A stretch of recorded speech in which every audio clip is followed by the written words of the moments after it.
La lluvia caía con constancia sobre Bogotá cuando Ana María Cortés empujó la puerta del juzgado de familia y salió a la calle. No fue un gesto dramático. Fue automático. Casi mecánico, como si su cuerpo se moviera solo mientras su mente seguía atrapada unos minutos atrás, dentro de esa sala donde todo había quedado decidido sin ella. El fallo había llegado rápido. Demasiado rápido. Un intercambio breve de papeles, voces medidas. Frases pronunciadas con una neutralidad que no dejaba espacio para la duda ni para la compasión. El juez habló sin levantar la mirada más de lo necesario. La casa quedaba para Sebastián Cortés. No habría manutención. Cualquier reclamo adicional quedaba desestimado. Y, como punto final, la prueba de ADN, presentada sin su consentimiento, era aceptada como válida. Ana María recordó el instante exacto en que sintió que el aire se le iba del pecho. Abrió la boca para objetar. Su voz salió firme al principio, luego le tembló apenas, lo suficiente para delatar que algo no estaba bien. Insistió en que jamás había autorizado esa prueba, en que un procedimiento así requería consentimiento, supervisión, tiempo. Pero el abogado de Sebastián no se inmutó.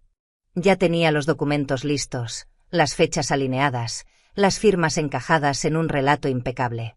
Cuando Ana María terminó de hablar, el juez ya había pasado a otro punto. No hubo preguntas. No hubo pausa. La decisión cayó como un sello sobre una hoja, seca, definitiva. Sebastián permaneció de pie durante todo el proceso. Con el traje oscuro perfectamente ajustado, las manos relajadas frente al cuerpo. No habló. No lo necesitó. Sus abogados se encargaron de todo. Como si aquel divorcio fuera apenas un trámite administrativo más dentro de una agenda ocupada. Ana María no recordaba haberlo visto tan tranquilo en años. Cuando la sesión se dio por concluida y la gente comenzó a levantarse, ella tardó unos segundos más en reaccionar. Sentía un peso extraño en el estómago. Una mezcla de incredulidad y vacío, como si alguien hubiera retirado de golpe algo esencial y hubiera dejado solo el hueco. Fue entonces cuando ocurrió. Sebastián se giró. Dio 2 pasos hacia la mujer que había estado sentada detrás de él durante toda la audiencia, y sin prisa, la besó. No fue un gesto impulsivo ni torpe. Fue deliberado, visible, imposible de ignorar. La amante sonrió. Nadie dijo nada. Nadie intervino. Para la sala, ese acto no tenía relevancia legal. Para Ana María. Fue el golpe final. Salió del juzgado con la carpeta apretada contra el pecho, aunque sabía que dentro ya no había nada que le perteneciera. Afuera. La lluvia seguía cayendo como si la ciudad no hubiera notado lo que acababa de ocurrir. La gente caminaba deprisa, esquivando charcos, revisando sus teléfonos. Continuando con sus vidas. Ana María avanzó hacia su auto estacionado a media cuadra. Cada paso le resultaba más pesado que el anterior. No lloró. No gritó. Solo caminó. Con la certeza incómoda de que el juicio había terminado, pero algo mucho más grande acababa de desmoronarse dentro de ella. Y aún no sabía cómo iba a sostener lo que venía después. Ana María conducía para una aplicación de transporte desde hacía semanas, quizá meses. Había perdido la cuenta. El volante se había convertido en una extensión de sus manos y las calles de Bogotá en una rutina que conocía de memoria. Aceleraba, frenaba, giraba, aceptaba solicitudes. No porque le gustara, sino porque no había otra opción inmediata. La renta no esperaba. La comida tampoco. En el asiento trasero, Isabella dormía sujeta al cinturón, con la cabeza ladeada y los dedos cerrados alrededor de la cremallera de su chaqueta. No estaba allí por elección. Ana María no podía pagar una guardería. Ni siquiera unas horas. Las tarifas superaban lo que ganaba en las noches lentas, y las amistades que alguna vez habrían ayudado ahora lidiaban con sus propios turnos. Sus propios cansancios. Así que Isabella la acompañaba, aprendiendo la ciudad por fragmentos. Semáforos, puentes, luces reflejadas en el asfalto. El auto era viejo. Lo suficiente como para vibrar cuando estaba detenido demasiado tiempo, lo suficiente como para exigirle atención constante. Pero arrancaba. Y eso, por ahora, bastaba. Ana María lo mantenía limpio, ordenado, como si ese pequeño control pudiera compensar todo lo demás. Cada sonido del motor le recordaba que debía cuidar cada detalle. Porque una reparación inesperada significaría días sin ingresos. El dinero se había vuelto una suma de decisiones pequeñas y constantes. Contar cada peso colombiano antes de entrar al supermercado. Elegir marcas más baratas. Estirar la comida para que durara un día más. Cocinar lo justo, guardar lo necesario. No desperdiciar nada. No había margen para errores ni impulsos. Cada gasto tenía que justificarse 2 veces. Lo que no sentía era rabia. No de la forma explosiva que otros esperaban. No había gritos internos ni fantasías de confrontación. En su lugar, había un agotamiento profundo. De esos que se instalan detrás de los ojos y pesan sobre los hombros. Un cansancio que no se alivia con dormir porque no viene solo del cuerpo, sino de la mente, de la responsabilidad constante de no fallar. A veces, en los semáforos largos, Ana María miraba a Isabella por el espejo retrovisor. Ese pequeño pecho subiendo y bajando con regularidad era lo único que mantenía todo en equilibrio. Todo se sostenía ahí. No en la justicia, ni en los planes, ni en las promesas rotas. Solo en ella. Cuando el teléfono vibró con una nueva solicitud, Ana María no la aceptó de inmediato. Dejó que la pantalla brillara unos segundos sobre el tablero. Inhaló despacio, contó mentalmente hasta 5, luego hasta 10. No estaba reuniendo fuerzas para seguir, estaba comprobando que aún podía. Aceptó. Esa noche decidió hacer un viaje más antes de volver a casa. Sin imaginar que no todos los trayectos terminan donde empiezan, ni que algunos caminos, aunque parezcan rutinarios, traen consigo un peso que ya no se puede dejar en el asiento trasero. El punto de recogida estaba cerca de una terminal. Uno de esos lugares donde la gente se mueve con prisa contenida y maletas discretas. Ana María se detuvo en el carril indicado y esperó. 2 personas se acercaron casi al mismo tiempo, un hombre y una mujer, ambos con bolsos pequeños, sin exceso de equipaje ni gestos llamativos. Él verificó la placa antes de abrir la puerta. Ella se inclinó apenas para mirar al interior del vehículo. Al ver a Isabella dormida en el asiento trasero. Los dos se detuvieron un segundo. La mujer bajó la voz de inmediato, como si el gesto fuera instintivo. Perdón, no sabíamos, dijo con suavidad. Ana María negó con la cabeza. No pasa nada. Duerme profundo. El hombre sonrió brevemente, cerró la puerta con cuidado y ambos se acomodaron sin prisa, procurando no hacer ruido. Ese detalle, tan pequeño, fue suficiente para que Ana María lo notara.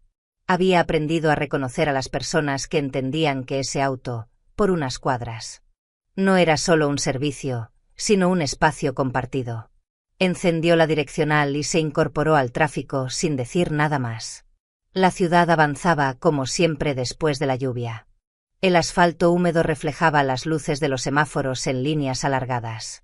Los buses se detenían y arrancaban con parsimonia. Los edificios se sucedían en capas conocidas. Ana María seguía la ruta indicada, ajustando la velocidad con precisión, esquivando los charcos más profundos, anticipando los cruces que solían congestionarse. Detrás de ella, los pasajeros hablaban en voz baja. No intentó escuchar. Había aprendido que captar fragmentos de conversaciones era un riesgo del oficio, no una invitación. Se concentró en el volante, en el sonido regular del motor, en el ritmo predecible del trayecto. En el espejo retrovisor, Isabella no se movía. Su respiración era lenta y pareja. Ana María ajustó la calefacción 1 grado menos, lo justo para que el ambiente siguiera cómodo. El viaje continuó sin sobresaltos. Ningún frenazo brusco. Ningún desvío innecesario. Pasaron por un puente donde la ciudad parecía suspenderse por un instante, ni del todo despierta ni completamente en reposo. Ana María pensó que, de tener que describir ese trayecto después, diría que fue uno más. Olvidable. Correcto. Nada parecía fuera de lugar. Ni los pasajeros, ni la ruta, ni el silencio respetuoso que se había instalado en el auto. Era el tipo de viaje que no deja huella. El que se diluye entre tantos otros al final de la noche. El trayecto avanzaba tranquilo, hasta que una palabra, dicha con la misma calma de antes, empezó a cambiar el peso del silencio sin que nadie lo notara aún. Al principio. Las voces detrás de Ana María se mezclaron con el sonido constante de las llantas sobre el pavimento mojado. Eran frases sueltas, pronunciadas con cuidado, como si ambos pasajeros midieran cada palabra. Ella no prestó atención. O eso creyó. Había aprendido a no hacerlo, a dejar que las conversaciones pasaran por el auto sin quedarse. Pero poco a poco, el tono cambió. La mujer hablaba con una calma que no era casual. No era charla. Era explicación. Si todo sale como esperamos, dijo. Y después mencionó algo sobre un trabajo de limpieza. Acceso temprano. Turnos fuera del horario habitual. Ana María sintió un leve ajuste en el pecho. Una alerta difusa que no supo ubicar de inmediato. El hombre respondió con una pregunta corta. La mujer siguió, igual de baja, igual de segura. Dijo que nadie cuestiona a quien limpia. Que después de horas, los pasillos quedan vacíos. Que el plan requería paciencia, observación y tiempo. No urgencia. No errores. Era un lenguaje preciso, sin dramatismo. Ana María apretó un poco más el volante. Se dijo que estaba exagerando. La gente hablaba de trabajo todo el tiempo. Oficinas, turnos, estrategias. Nada de eso era, por sí solo, extraño. Entonces la mujer pronunció el nombre. Sebastián Cortés. No lo elevó. No lo marcó. Lo dijo como se dice un dato ya conocido, algo que no necesita énfasis. El efecto fue inmediato. Ana María reaccionó antes de pensar. Su pie se movió con brusquedad y el auto frenó más de lo necesario. El cuerpo de ambos pasajeros se desplazó hacia adelante un instante. En el asiento trasero. Isabella se removió, emitió un pequeño sonido y volvió a acomodarse, todavía dormida. ¿Todo bien?, preguntó el hombre, ahora con preocupación evidente. Ana María sintió como el pulso le golpeaba en los oídos. El mundo se estrechó a una franja borrosa frente al parabrisas. Hay un bache aquí, dijo rápido, retomando el control del acelerador. Si paso muy rápido, el auto se resiente. No estaba segura de que la excusa sonara convincente. Pero el vehículo volvió a avanzar con suavidad y el tráfico siguió su curso, indiferente. El hombre asintió. Claro, tiene sentido. La mujer no dijo nada. Pero Ana María percibió un cambio sutil en su postura, como si hubiera notado algo. Debe ser otro Sebastián, se dijo Ana María. Tenía que serlo. Había más de uno. Tenía que haberlos. Intentó repetirlo mentalmente, como una fórmula tranquilizadora. Otro Sebastián. Otro apellido. Otra historia. Pero el contexto no encajaba. No así. No con una empresa. No con acceso interno.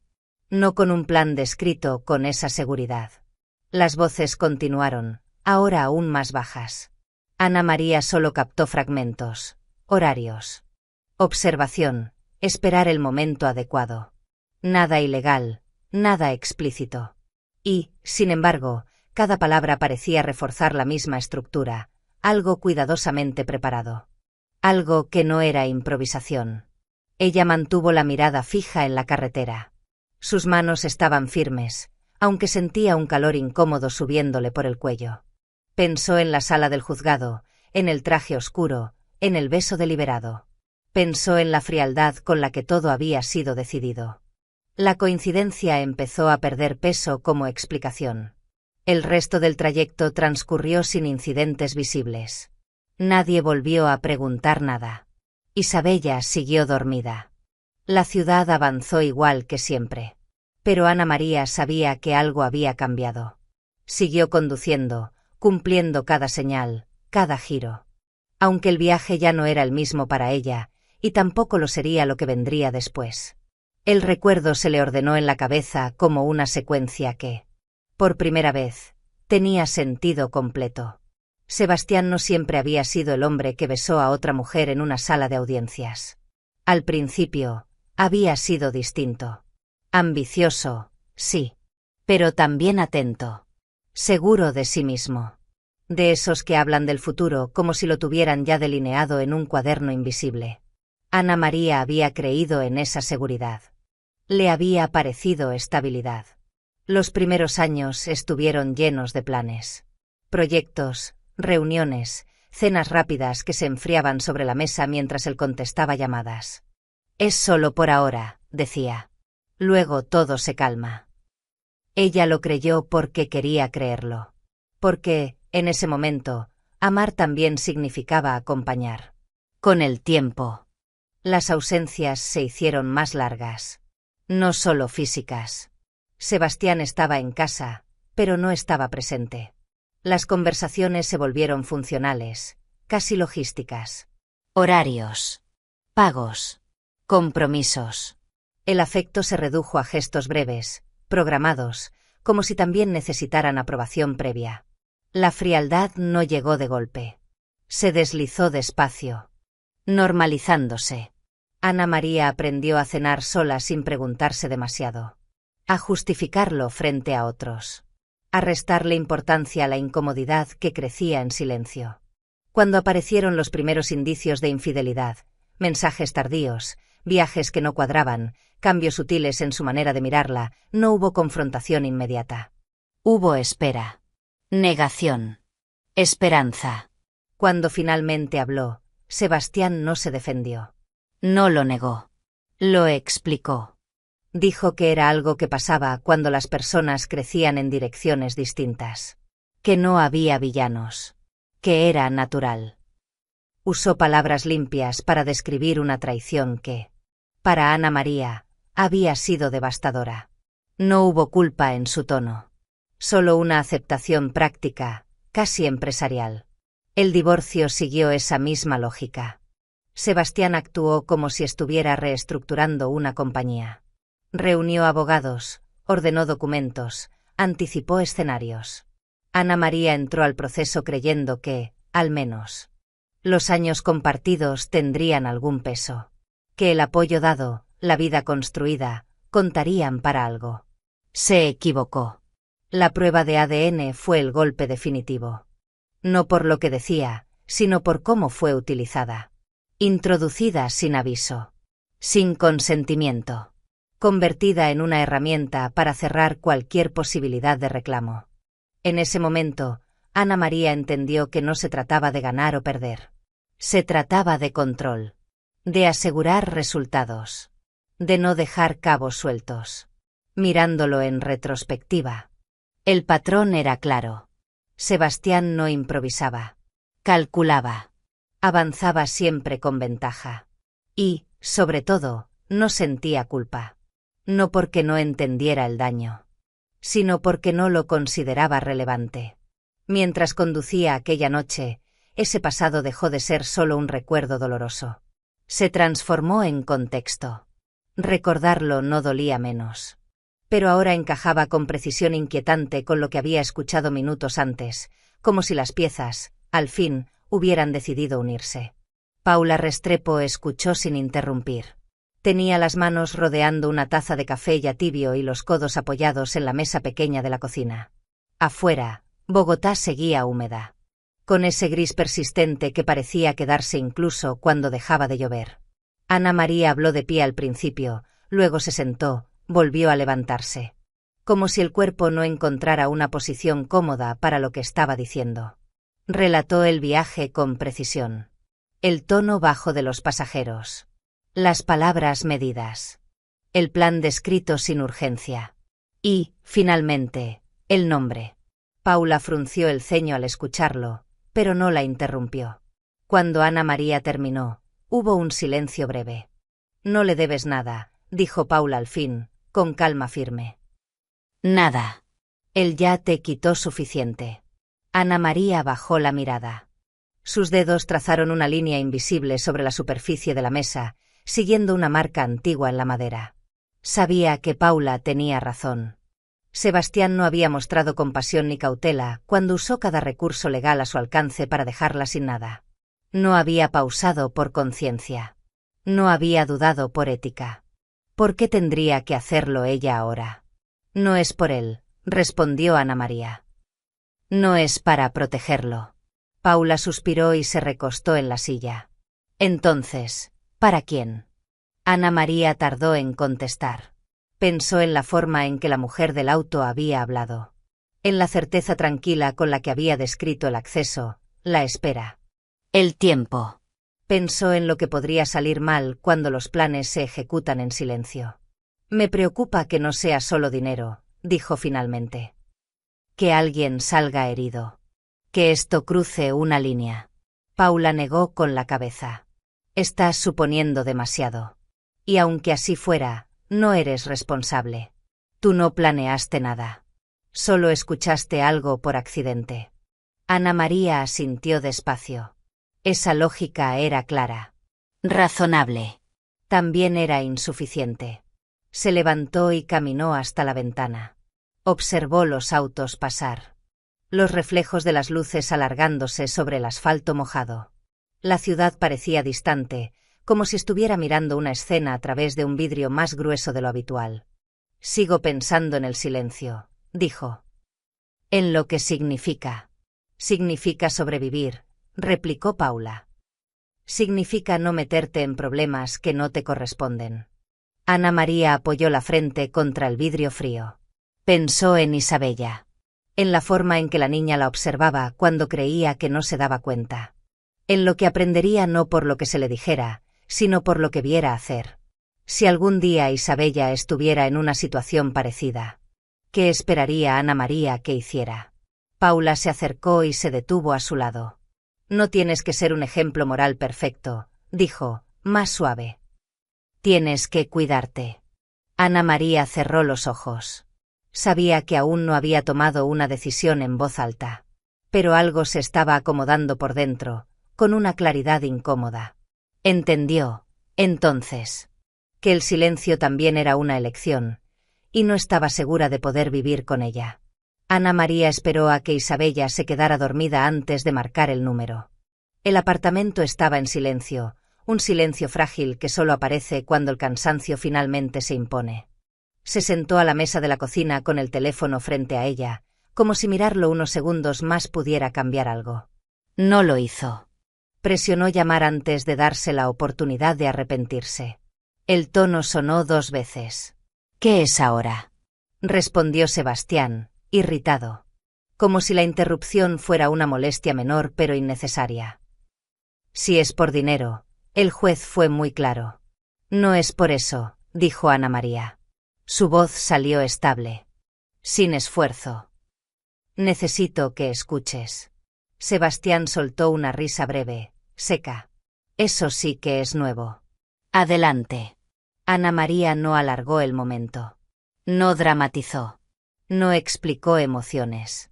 Le contó lo que había escuchado como quien describe un riesgo en la carretera. 2 personas, un viaje, una conversación en voz baja. Un plan para entrar a una empresa mediante un trabajo de limpieza. Horarios fuera de oficina. Acceso gradual. Y su nombre, dicho con claridad. Sebastián Cortés. Hubo una pausa al otro lado de la línea. Apenas un segundo. Luego, Sebastián volvió a reír. ¿Eso es todo? Dijo. ¿Me llamaste para eso? Hablo en serio, respondió ella. No sonó como chisme. Sonaba, pensado. Claro que sí, replicó él, con un tono cargado de condescendencia. Siempre has tenido talento para convertir cualquier cosa en una amenaza. ¿Ahora te preocupa mi seguridad? No se trata de nosotros, dijo Ana María. Solo te digo que tengas cuidado. Sebastián suspiró, exageradamente paciente. Escúchame. Personas así aparecen todo el tiempo. Quieren algo, no lo consiguen y desaparecen. Así funciona el mundo real. Ana María no respondió de inmediato. Haz lo que quieras con la información, dijo al fin. Yo ya dije lo que tenía que decir. Sebastián se adelantó. Es curioso, añadió. Conduces desconocidos por unas monedas y de pronto crees entender cómo operan las empresas. No tienes el mejor historial de juicio, Ana María. Las palabras golpearon donde él sabía que dolía. Ella las dejó pasar. Buenas noches, dijo simplemente. No te preocupes, contestó él, ligero. Yo siempre me ocupo de mis asuntos. La llamada se cortó. Ana María dejó el teléfono sobre la mesa. Sus manos no temblaban. Tampoco sentía alivio. Lo que apareció en su lugar fue una calma extraña, vacía. Como si hubiera cerrado una puerta sin saber aún qué quedaba del otro lado. Caminó hasta la ventana y observó la calle en penumbra. La ciudad seguía allí, indiferente. Ella ya había hablado, pero lo que escuchó aquella noche aún no había terminado de revelarse, y Ana María lo sabía, incluso sin entender del todo por qué. Ana María lo vio 3 días después, cuando ya casi había logrado convencer a su mente de que aquel viaje podía quedar atrás. Estaba reduciendo la velocidad para orillarse tras dejar a un pasajero cerca del río cuando una figura en la acera le llamó la atención. Un hombre con ropa gastada. Gorro bajo, los hombros encogidos contra la humedad persistente de Bogotá. Nada fuera de lo común. Aún así, algo en la forma en que levantó la cabeza la hizo frenar unos metros más adelante. Sus miradas se cruzaron apenas un segundo. No hubo sorpresa en los ojos de él. Hubo reconocimiento. Ana María dudó. Pensó que el cansancio le estaba jugando una mala pasada. Pero el hombre se acercó con movimientos cuidados, las manos visibles, como quien no quiere asustar a nadie. Se detuvo a una distancia prudente. Señora Cortés, dijo en voz baja. Usted nos llevó aquella noche desde la terminal. El recuerdo encajó con una claridad incómoda. Iba con una mujer, respondió ella, sin bajar la guardia. Mi hermana, asintió él. Juliana Velasco. Ana María miró instintivamente hacia el asiento trasero, donde Isabella jugaba con una tableta, ajena a todo. Bajó la ventana lo suficiente para que su voz no se proyectara. ¿Qué quiere? Explicar, dijo. Y disculparme por haberla involucrado sin su consentimiento. Tras un segundo de silencio, Ana María desbloqueó la puerta del copiloto. Él subió y cerró con cuidado. El olor a ropa húmeda llenó el auto. Pero debajo había algo más, una pulcritud deliberada, contenida. Mi nombre es Andrés Velasco, dijo. Lo que escuchó no fue improvisación. Habló sin prisa. Como quien ya ha contado la historia antes y sabe que cada detalle importa. Su padre había dirigido una firma de inversión mediana, discreta. No buscaba golpes espectaculares, sino confianza. Uno de sus hombres de mayor confianza fue Sebastián Cortés. Acceso total. Firma delegada. Control operativo. Cuando el padre murió de forma repentina, Sebastián ayudó a ordenar los asuntos. Para cuando Juliana regresó del exterior y Andrés terminó de resolver la sucesión, no quedaba nada. Cuentas vacías. Registros alterados. Nombres borrados. Cuando reclamaron, Sebastián los acusó de fraude. Sabía cómo activar el sistema. Sabía qué teclas tocar. Yo fui a prisión por eso, dijo Andrés, sin dramatizar. Por documentos que él fabricó. Ana María sintió que el estómago se le cerraba. No interrumpió.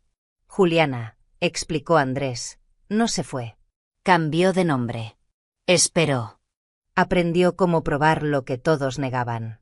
El plan fue simple y largo. Entrar como personal de limpieza, observar sin levantar sospechas, documentar cada movimiento. Todo dentro de la ley. Sin confrontaciones. Sin violencia. No buscamos venganza, dijo.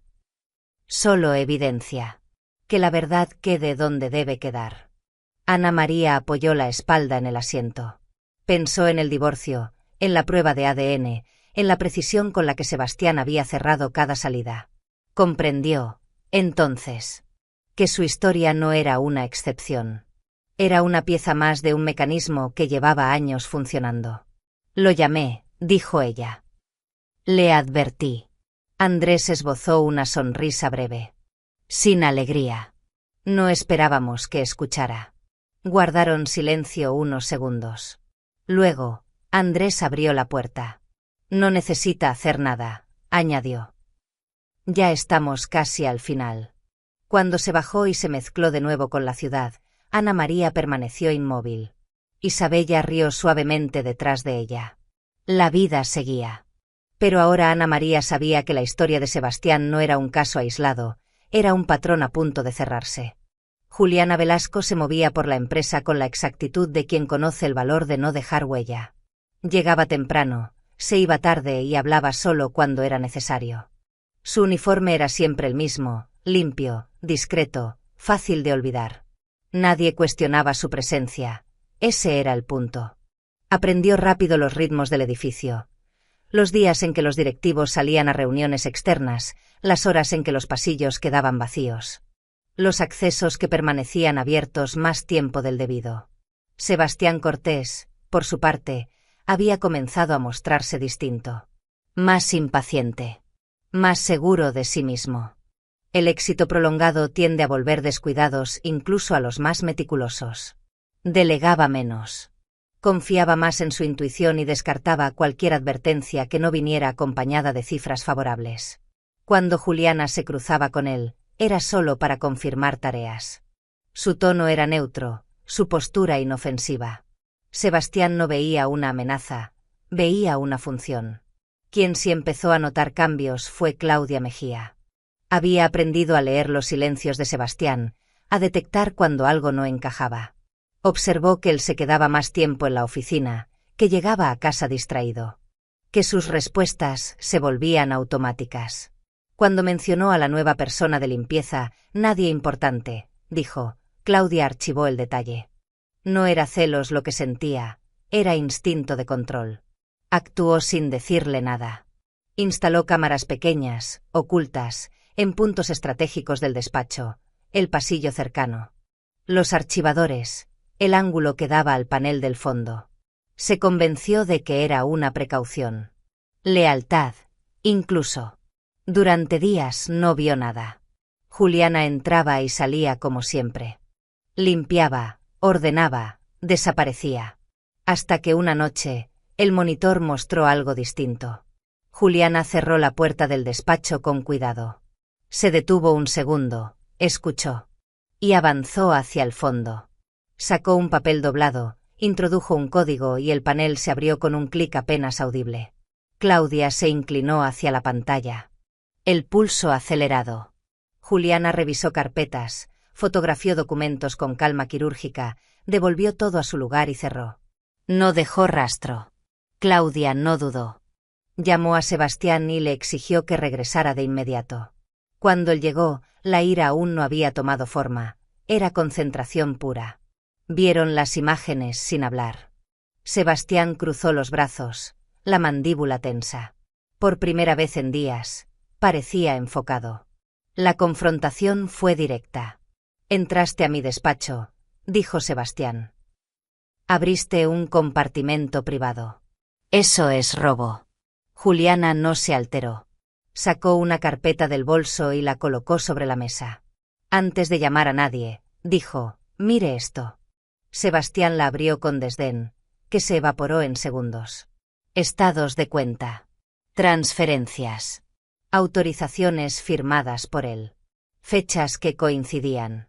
Claudia palideció. ¿Quién eres?, preguntó. Alguien a quien le quitó todo, respondió Juliana. Y no fui la única. La puerta se abrió sin estruendo. 2 agentes entraron primero, detrás. Un investigador mostró su credencial. La voz fue clara, sin teatralidad. Sebastián Cortés y Claudia Mejía quedaban detenidos por fraude financiero, falsificación y obstrucción.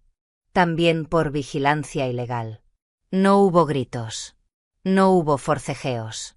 Solo el sonido seco de las esposas cerrándose. Sebastián intentó hablar, pero ya no era el momento de explicar.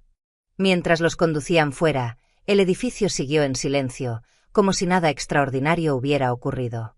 El poder que parecía intocable se desmoronó sin ruido.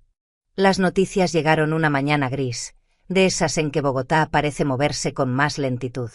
Ana María estaba en la cocina, con una taza entre las manos.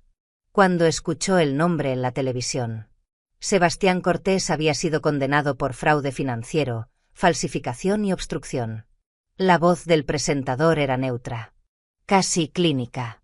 Se hablaba de pruebas documentales, de registros incuestionables, de un patrón sostenido durante años. Ana María no sintió euforia, tampoco alivio inmediato. Bajó el volumen y se quedó quieta, apoyada contra el mesón.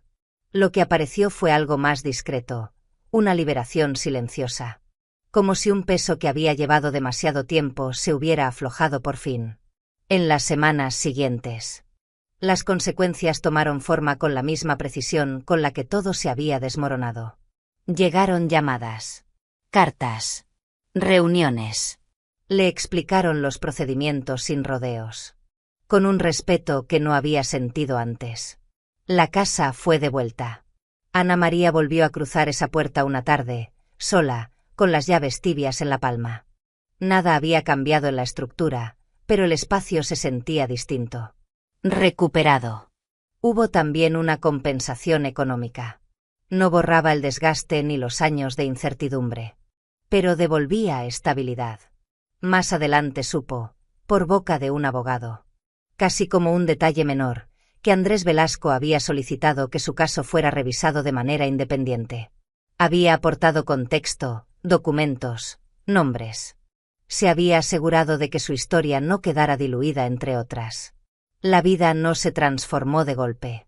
Se ordenó. Isabella empezó a ir a la guardería. Ana María la vio correr hacia un grupo de niños por primera vez, sin mirar atrás. Poco después, dejó de conducir. No como huida, sino como cierre. Encontró un trabajo con horarios previsibles, tardes libres, noches en casa. Andrés permaneció cerca, pero sin invadir. Hablaron al principio de asuntos prácticos. Luego, de cosas pequeñas. El vínculo creció despacio, sin promesas, sin urgencia. No se apoyaron por necesidad, sino por elección. Era suficiente. Una noche. Ana María se detuvo frente a la ventana y observó la ciudad iluminada. Los autos avanzaban en hilos constantes. Las vidas se cruzaban sin saberlo. Pensó en aquel viaje. En la palabra escuchada al azar, en lo fácil que habría sido callar. Hablar no le garantizó una recompensa. No la protegió del desgaste. No evitó el dolor. Pero le permitió vivir consigo misma. Entendió, entonces, que a veces la justicia no llega cuando uno la necesita, sino cuando alguien decide no mirar hacia otro lado. Y esa decisión, silenciosa y solitaria, también deja algo en pie, la paz de saber que no eligió el silencio cuando tuvo la opción de hablar.